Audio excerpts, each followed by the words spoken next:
Manipulasi data dari Peggy Setiawan Cianjur terus dibongkar oleh netizen Indonesia. Kali ini ada beberapa temuan. Yang pertama, bahwa nama ayah dari Peggy Setiawan ini berbeda. Ada yang namanya M. Soleh dan ada yang namanya Cecep Dahlan. Pada poin yang kedua, jenis kelamin di akte kelahiran juga berbeda. Peggy Setiawan seharusnya berjenis kelamin laki-laki, tetapi di akte kelahiran jenis kelaminnya adalah perempuan. Lalu kejanggalan yang ketiga, ini yang paling konyol. Cecep Dahlan yang katanya adalah ayah dari Peggy Setiawan ini lahir pada tahun 1984. Sementara Peggy Setiawan yang katanya anak dari Cecep Dahlan ini lahir pada tahun 1996.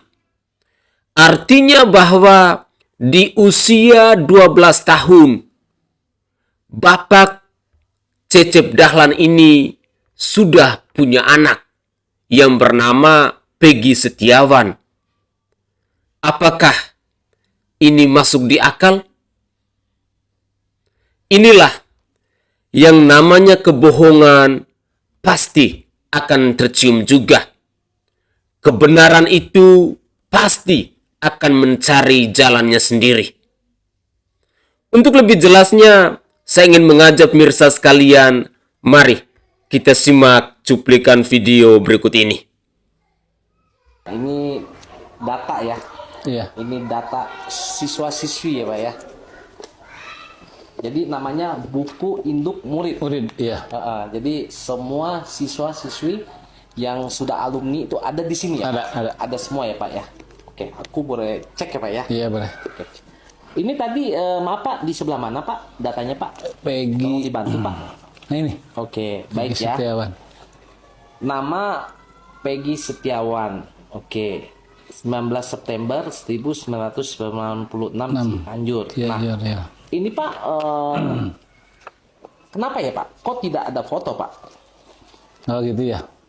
Ini ya guys ya, ini datanya ya. Iya. Nah, fungsi buku ini sendiri buat apa Pak?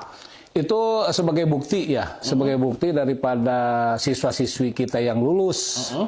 Yang lulus di sekolah, khususnya sekolah Gadong, umumnya di sekolah-sekolah negeri yang ada di Indonesia. Jadi buku ini, induk ini merupakan bukti fisik ya bagi sekolah bahwa siswa-siswi tersebut telah melaksanakan pembelajaran di sekolah dasar, baik yang lulus maupun yang drop out ataupun pindah. Oke, gitu. Baik. Nah, ini guys ya, namanya itu Peggy Setiawan. Iya. Ejaannya P-E-G-G-Y. Iya. Ya. Double G-Y. Peggy. Laki-laki 19 September 1996 Cianjur. Ya. Iya. Dengan nama ayah Cecep Dahlan. Iya. Ibu Elis Mulyati. Oke. Nah, Pak, kalau ini Pak, ini fungsinya untuk apa Pak? Kelaper. Apa pendamping itu kalau kelaper itu berdasarkan abjad Pak. Kalau P itu kalau depannya A itu ditulis di depan. Nah, kelaper ini dibuat sebelum atau sesudah buku induk Pak? Bersamaan. Bersamaan iya. Boleh Pak ditunjukkan sebelah mana, maaf Pak. Ini maaf ya guys, karena ini bukan buku gue, jadi ini data dari pihak sekolah, jadi kita minta bantuan. Ini Pak. Oke. Guys. Peggy ya. Gua lihat dulu ejaannya. Sama ya. Double G, double Y, Setiawan. Oke. Nah, Cianjur, jenis kelamin laki-laki. Tanggal lahir 1909 1996. Iya. Nama M. Soleh. Kenapa beda Pak dengan buku itu Pak? Nah, kalau itu saya tidak tahu ya. Kalau itu saya tidak tahu ya. Kalau itu saya tidak tahu ya.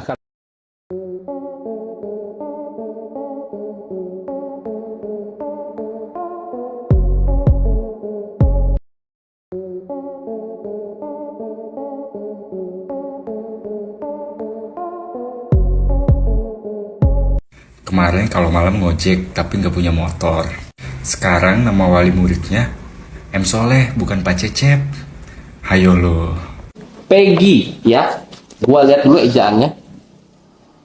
Sama ya. Iya. Double G, double Y, Setiawan. Iya. Oke.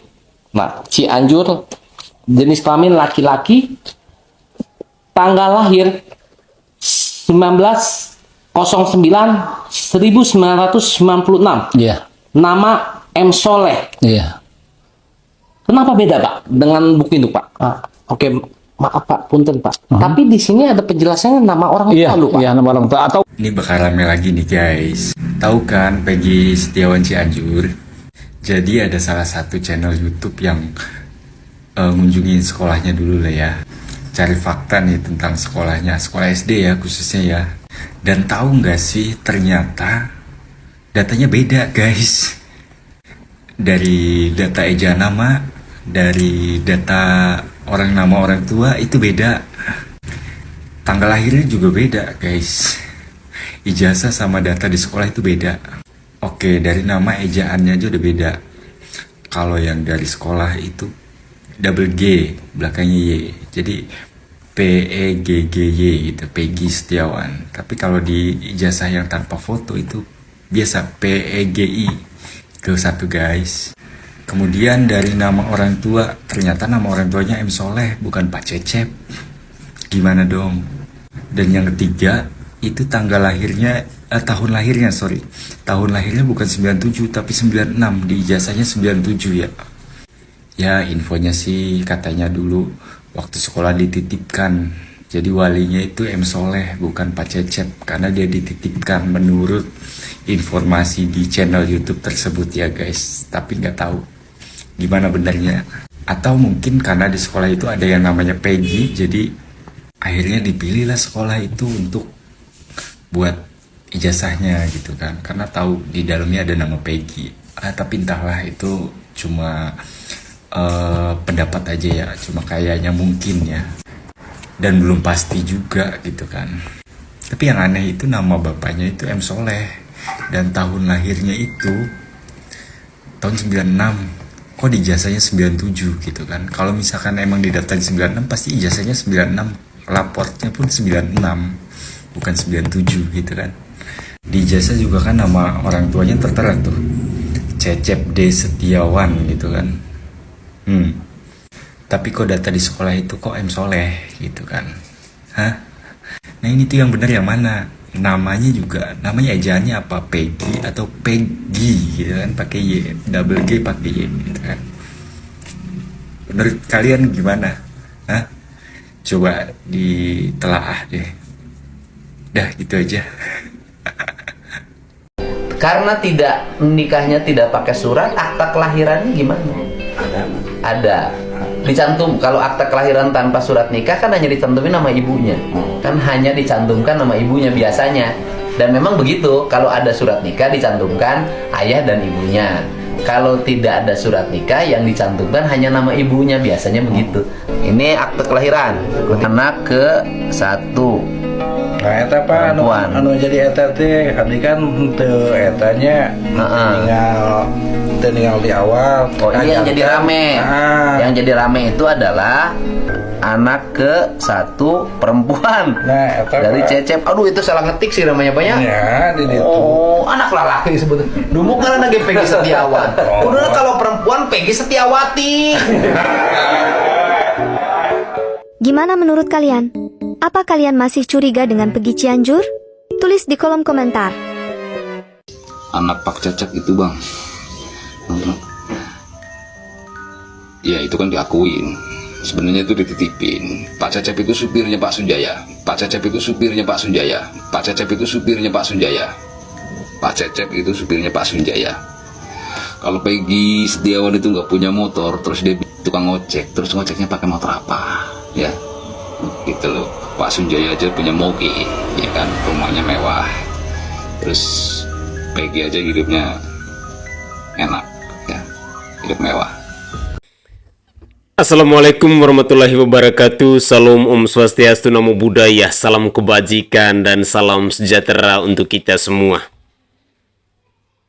Dari cuplikan video ini saja, seandainya saya adalah oknum kepolisian yang tentunya punya kewenangan, punya kuasa untuk menginterogasi kasus ini, untuk menangani kasus ini, pasti dengan begitu mudahnya kita menemukan berbagai macam kebohongan yang sudah kita saksikan bersama-sama di sini.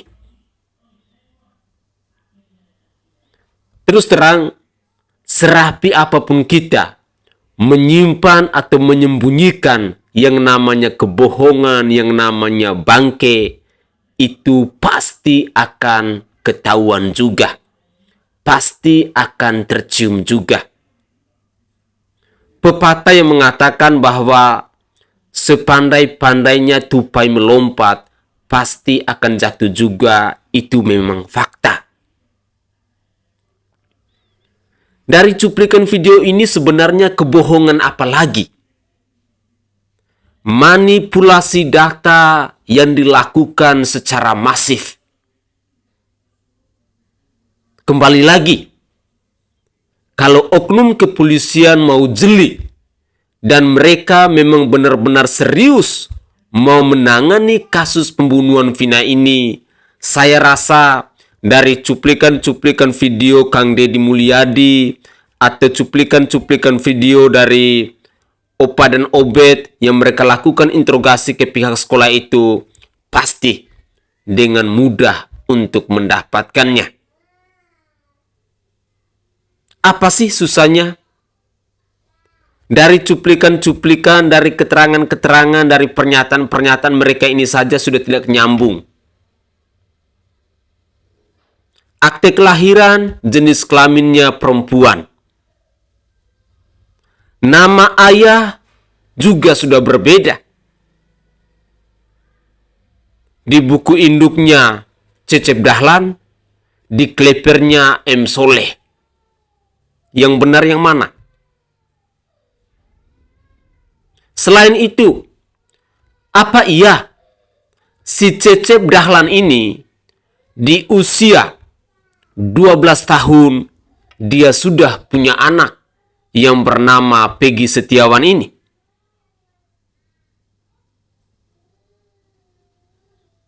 Artinya bahwa di usia 11 tahun si Cecep Dahlan ini sudah berkeluarga, sudah punya istri.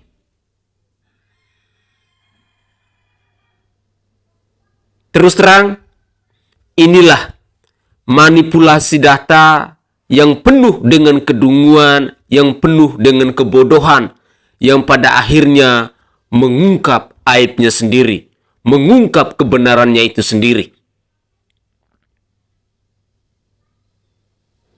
Saudara, tidak heran bila pada akhirnya kita mendapatkan informasi bahwa si Cecep Dahlan ini adalah sopir pribadi dari Pak Sunjaya, ex mantan Bupati Cirebon itu, yang saat ini lagi mendekam di penjara karena telah melakukan tindakan pidana korupsi senilai 66 miliar rupiah. Ibunya ex Wabub Cirebon ini saat ini mereka sedang sibuk untuk memberikan klarifikasi di berbagai platform media.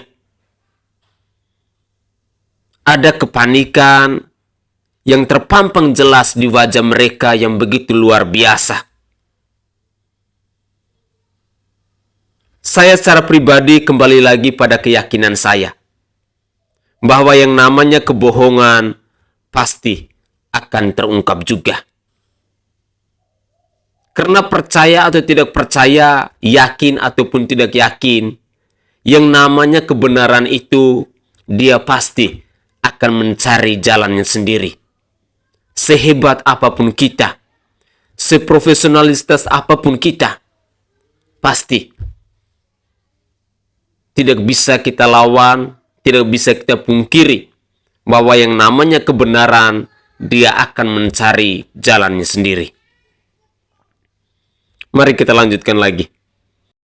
Ijazah Peggy Setiawan yang di Cianjur yang tidak ada fotonya dianggap hal biasa oleh kepala sekolah yang saat ini menjabat. Nih, saya kasih tahu. Tahun 79 itu saya sempat menangis. Karena apa? Karena saya tidak bisa menerima ijazah. Apa alasannya? Karena waktu itu ayah saya masih bekerja di Jakarta, nggak pulang. Lantas apa kaitannya? Karena saya tidak bisa foto. Jadi karena tidak ada foto dan karena memang tidak punya duit, nggak ada yang nganterin waktu itu ke kota, ke Sragen. Ingat ya, tahun 79, makanya saya tidak berhak menerima ijazah sampai ada foto, kemudian ada sidik jari. Zaman dulu tuh 3 sidik jari, bukan tap jempol ya, 3 sidik jari, sama stempelnya itu wajib nempel di foto. Nah, ijazah tahun 79 saja sudah seperti itu syaratnya. Jadi 3 itu ya, jadi ada foto, ada sidik jari, kemudian stempelnya nempel. Nah, ini adalah ijazah saya. Nah, ingatnya ada foto saya sampai nangis tuh. Nah, ini tahun 79. Itu aja sudah disyaratkan pakai foto dan ijazah tidak diberikan saat itu, hanya suruh datang menerima, habis itu diambil lagi sampai ada fotonya, kemudian ada sidik jarinya dan juga stempel SD Negeri Dawung 1 Sragen itu nempel di foto. Nah, kalau saya nggak tahu Peggy Setiawan yang di Cianjur itu lulusannya mungkin tahun 2000-an atau tahun berapa, kan masih artinya baru, jadi nggak ada kesulitan untuk berfoto. Kalau kepala sekolahnya tidak mewajibkan, ya silahkan Anda nilai sendiri ya, kira-kira anak yang menurut saya baru kemarin sore, karena saya kan udah hampir 60, tidak ada ijazahnya, yaitu mengundang kecurigaan. Bukan berarti saya menyudutkan, enggak, tapi di zaman sekarang ijazahnya tidak ada foto, tidak ada sidik jari, kemudian tidak ada stempelnya, ya itu membuat orang menjadi curiga. Silahkan nilai sendiri. Mantu, dengar sini ya. Pernyataan ini menyudutkan diri kamu sendiri yang berbicara ya. Jika terjadi sesuatu pada Mbak Widya, ya, maka kamu yang akan bertanggung jawab. Ya, saya ingatkan kepada kamu, jika terjadi sesuatu pada Mbak Widya, netizen seluruh Indonesia akan menuntut kamu.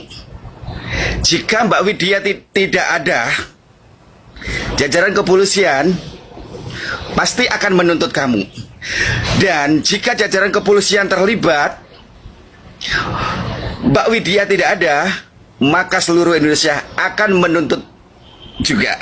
Hati-hati pernyataan kamu. Ini pernyataan kamu bisa menuntut kamu diri sendiri ya. Jadi jika terjadi sesuatu pada Mbak Widya, berarti kamu menantang netizen, menantang masyarakat Indonesia ya. Paham kamu? Ya. Saya sekedar mengingatkan, pernyataan kamu ini membuat kamu tersudut dari sini ya. Karena kamu sudah mengawal Mbak Widya. Intinya kamu sudah merencanakan sesuatu kepada Mbak Widya. Nah, ini kunci pernyataan kamu ya. Jangan sampai kamu menantang netizen, jangan sampai kamu menantang rakyat Indonesia. Ya. Ingat ya, jajaran-jajaran ya. Anda mantu, jika terjadi sesuatu pada Mbak Widya, maaf ya. Para narapidana melakukan pencabutan laporan atas perintah dari kuasa hukum, berarti itu. Saya stitch dulu videonya ya, Bu pengacara ini. Ada beberapa kali saya dengar dia ini memberikan keterangan ya, atau statement di pers yang tidak menunjukkan seorang pengacara yang sudah memahami hukum.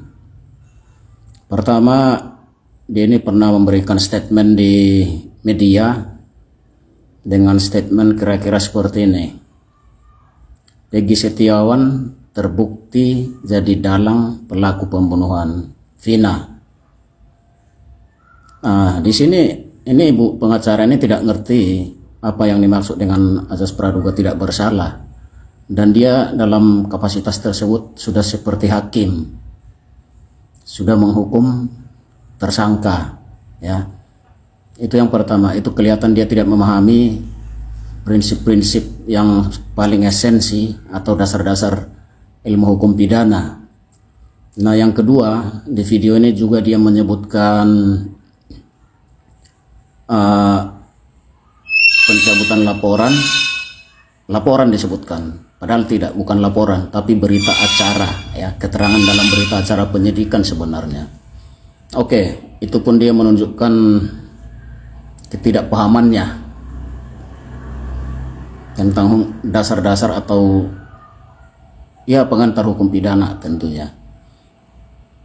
Bu pengacara, ya, ini biar Anda pahami dulu, ya. Jangan cuma berkuar-kuar di media. Banyak yang mengerti hukum, ya, yang tidak setuju dengan pendapat Anda, terutama saya. BAP, keterangan saksi atau keterangan terdakwa pada BAP penyidik itu bisa dicabut. Bisa. Dan pengacara pun berhak untuk mengatakan itu cabut kalau itu memang diberikan dengan pemaksaan, dengan tekanan dan sebagainya. Dicabut dengan alasan yang logis, ya. Dan apa yang terjadi kalau itu dicabut di depan persidangan keterangannya?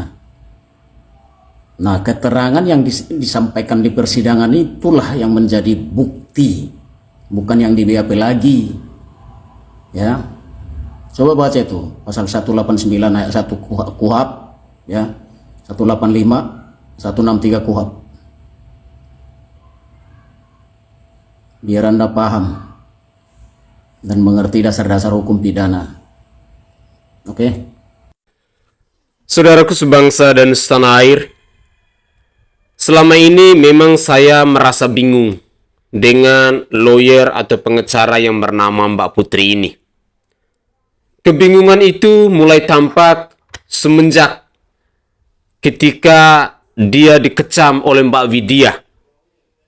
Lalu pada akhirnya Mbak Putri ini melakukan sayembara untuk mencari alamat dari Mbak Widya. Sayembara itu senilai 10 juta rupiah. Barang siapa yang bisa menunjukkan alamat dari Mbak Widya ini, maka dia berhak untuk mendapatkan uang 10 juta rupiah. Itulah sayembara pertama dari Mbak Putri ini. Lalu sayembara kedua, naik lagi nominalnya. Mungkin karena dia sudah didampingi oleh seorang. Nominalnya tidak lagi 10 juta rupiah, naik menjadi 150 juta rupiah. Dan itu pun setelah dikecam oleh Mbak Widya, pengacara kere, lawyer kere, katanya di bawah naungan Hotman Paris Hutapea. Tetapi untuk mencari seorang Mbak Widya saja harus mengeluarkan uang 10 juta rupiah. Di kacamata saya yang rakyat jelata, saya menilai bahwa apa yang dilakukan oleh Mbak Putri yang adalah lawyer dari keluarga almarhum Vina ini mau menunjukkan kepada kita semua bahwa ilmu yang dia miliki ataupun pengetahuan yang dia miliki dalam menangani sebuah kasus masih di bawah standar. Atau dengan kata lain, seperti yang dikatakan oleh netizen di dalam cuplikan video tadi, dia tidak paham soal hukum. Dia tidak mengerti bagaimana menyelesaikan sebuah persoalan. tentang kata-kata yang dia ucapkan juga tidak menunjukkan bahwa dia adalah pribadi yang paham tentang hukum itu sendiri. Laporan berbeda dengan berita acara. Tentu, keganjilan-keganjilan ini mau menunjukkan kepada kita semua bahwa nilai totalitas yang ditunjukkan oleh seorang Mbak Putri untuk membantu, untuk menyelesaikan persoalan dalam kasus Vina di Cirebon ini tidak dilakukan secara full. Tetapi ada kong kaling kong di dalamnya. Patut kita curigai. Masa iya? Dia adalah lawyer dari keluarga almarhum Vina bersama Bung Hotman Paris Hutapea juga. Tetapi hari-hari belakangan ini kita melihat ada sebuah keganjilan besar di mana Bung Hotman Paris Hutapea ini selalu memberikan klarifikasi kepada media yang didampingi oleh anak mantu bersama keluarga dari mantan Bupati Cirebon itu. Saya jadinya hilang respect ketika dulu Bung Hotman Paris Hutapea mengatakan bahwa mereka ini adalah kelompok lawyer yang selalu membela orang-orang kecil. Tetapi pernyataan itu tampaknya sudah berbanding terbalik. No money, no win. Uang yang mungkin menjadi target utamanya. Di sisi lain, saya juga teringat dengan pernyataan dari Alvin Lim yang mengatakan bahwa untuk menegakkan keadilan di bangsa ini, seseorang itu harus memiliki uang. Lalu yang kedua, harus memiliki jabatan. Dan yang ketiga, no viral, no justice. Tentu, ini adalah fakta, ini adalah fenomena tentang carut-marut dari hukum kita di Indonesia. Entah sampai kapan, saya sendiri pun tidak tahu. Karena saya sebagai rakyat jelata tentunya tidak punya wewenang, tidak punya kuasa. Kita hanya bisa bersuara, dan semoga saja suara-suara kita ini bisa didengar oleh mereka-mereka yang punya kepentingan. Mari kita lanjutkan lagi. Malam guys, saya menyimak jumpa pers dari seseorang ya yang selalu ngintil aja dengan timnya 00 itu ya. Nah, dari keputusan itu saya agak curiga sih, karena kenapa? Mereka meminta agar penelusuran yang namanya kasus Vina ini ditutup. Udah meminta kepada presiden katanya agar dilimpahkan ke kejaksaan. Katanya kenceng kemarin. Nyata nggak omongan saya itu? Nyata kan? 100% kan?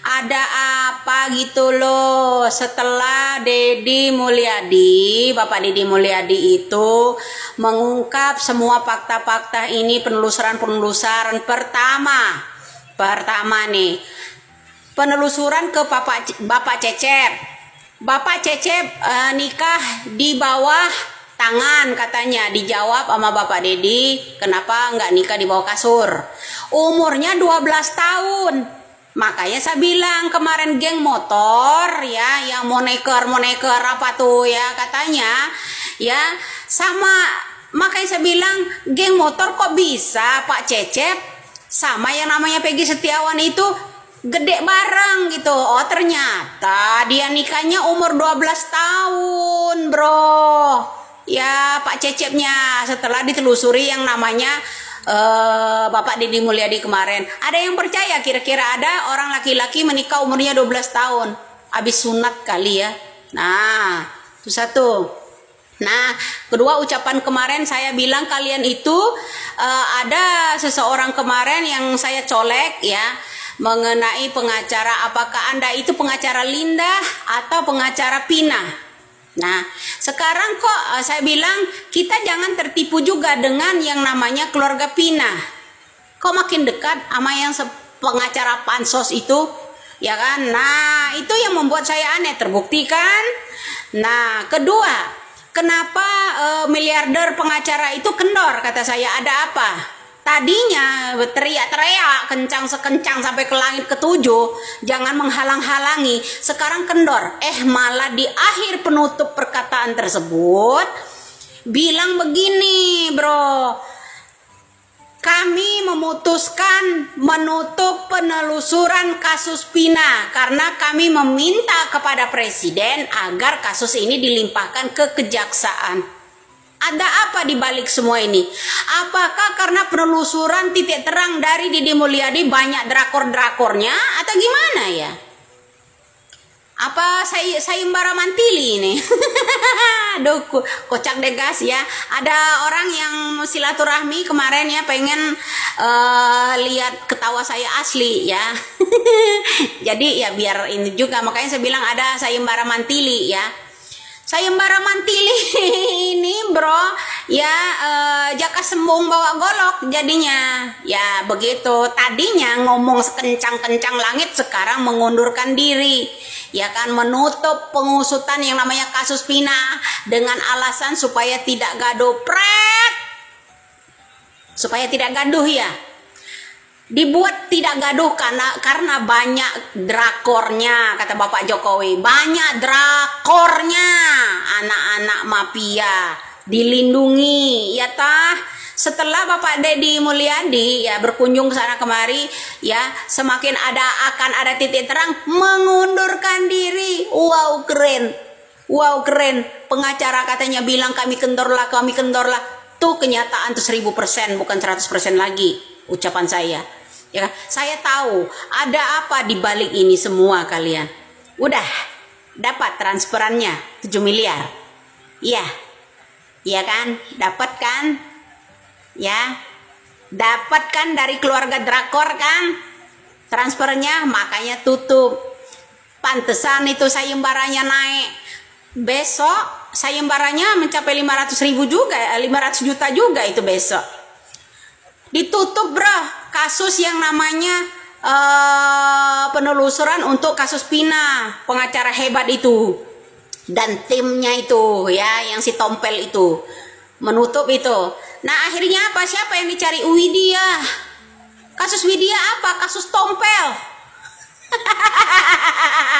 Baru di Indonesia ada kasus Tompel, sampai pengen tahu yang namanya alamat saya, mengadakan sayembara. Hore.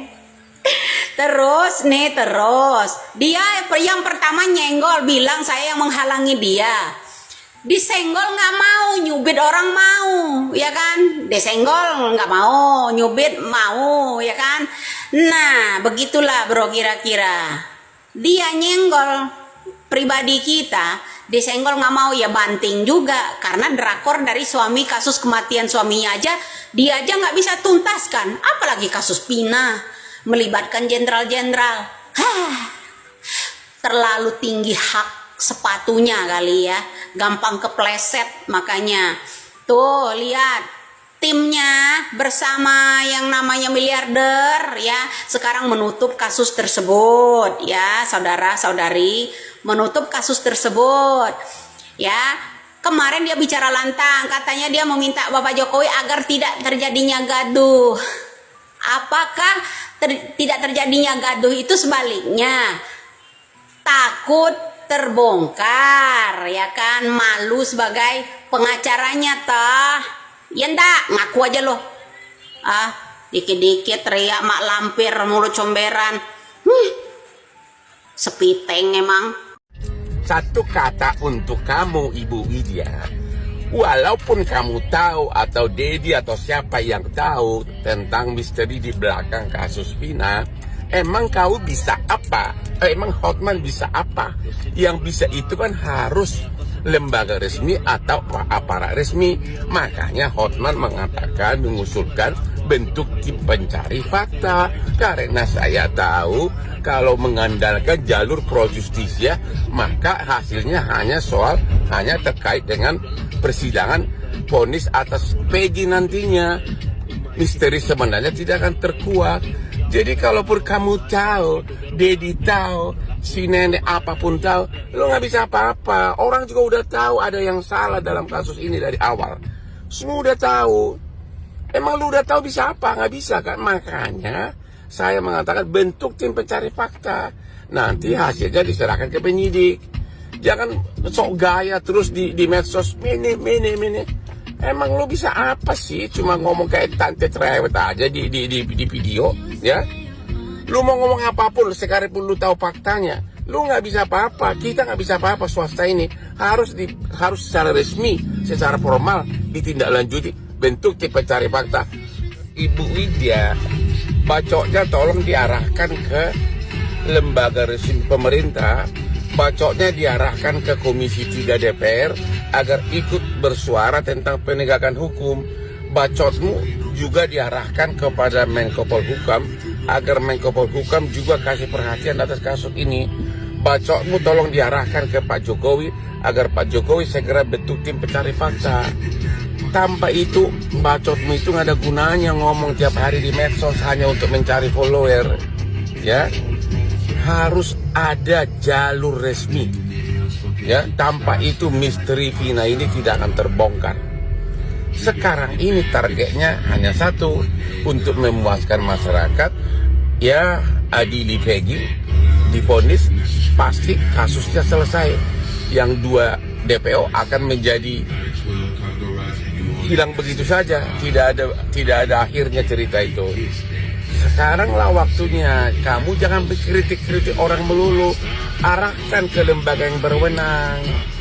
Dan nggak ada gunanya kau kritik Hotman. Lu nggak ada apa-apa karirnya dibandingkan Hotman kalau bidang hukum.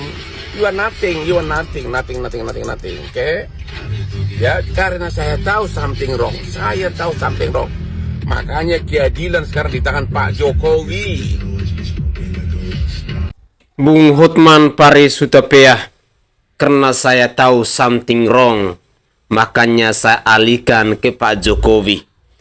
Artinya Hotman Paris Hutapea memang sudah tahu tentang kebobrokan dalam penanganan kasus Vina di Cirebon ini. Jelas. Apa iya bahwa kasus Vina ini harus ditutup? Mungkin para penegak hukum mereka akan mengatakan yes. Tetapi kita yang adalah rakyat jelata ini, rasa-rasanya kasus ini hanyalah sebuah sandiwara, hanyalah sebuah drama. Heboh sesaat, tetapi proses penyelesaiannya tidak ada sama sekali. Sangat miris dengan lembaga penegakan hukum di bangsa ini. Di sisi lain, kita juga diberitahu, artinya bahwa penelusuran yang dilakukan oleh Kang Deddy Mulyadi untuk membongkar semua kebobrokan, untuk mencari semua kebenaran, mengumpulkan semua data, ada benarnya. Sehingga para lawyer pun ketar-ketir. Terima kasih kepada Kang Deddy Mulyadi yang sudah berjuang semaksimal mungkin untuk membongkar semua misteri-misteri dari kasus pembunuhan Vina di Cirebon ini. Ada banyak sekali temuan yang diungkapkan oleh Kang Deddy Mulyadi. Ada begitu banyak orang yang dia wawancarai. Entah itu Pak Cecep, entah itu keluarga mantan dari Bupati Cirebon ini, entah itu Rama, entah itu para saksi dan lain sebagainya. Kalau kita mau perhatikan perjuangan dari Kang Deddy Mulyadi ini sungguh dan sangat luar biasa. Mencari keadilan, mencari kebenaran. Lucunya, setelah semua kebenaran itu sudah didapat, sudah terungkap, ada narasi bahwa kasus ini harus ditutup. Alasannya A, B, C, D, dan seterusnya. Atau apakah ada benar sentilan dari Mbak Widya tadi bahwa sudah dapat transferan 7 miliar itu? Ngeri-ngeri sedap. Hukum bisa dibeli. Kebenaran dan keadilan diabaikan. Artinya bahwa penegakan hukum di bangsa ini hanya bisa dilakukan oleh mereka-mereka yang berduit. Kita yang sebagai rakyat jelata pastinya akan selalu menjadi korban. Begitulah kira-kira. Saya Sainai dari Provinsi Nusa Tenggara Timur. Saatnya kita yang rakyat jelata harus berani untuk bersuara. Salam hormat, salam NKRI, dan salam Pancasila untuk kita semua.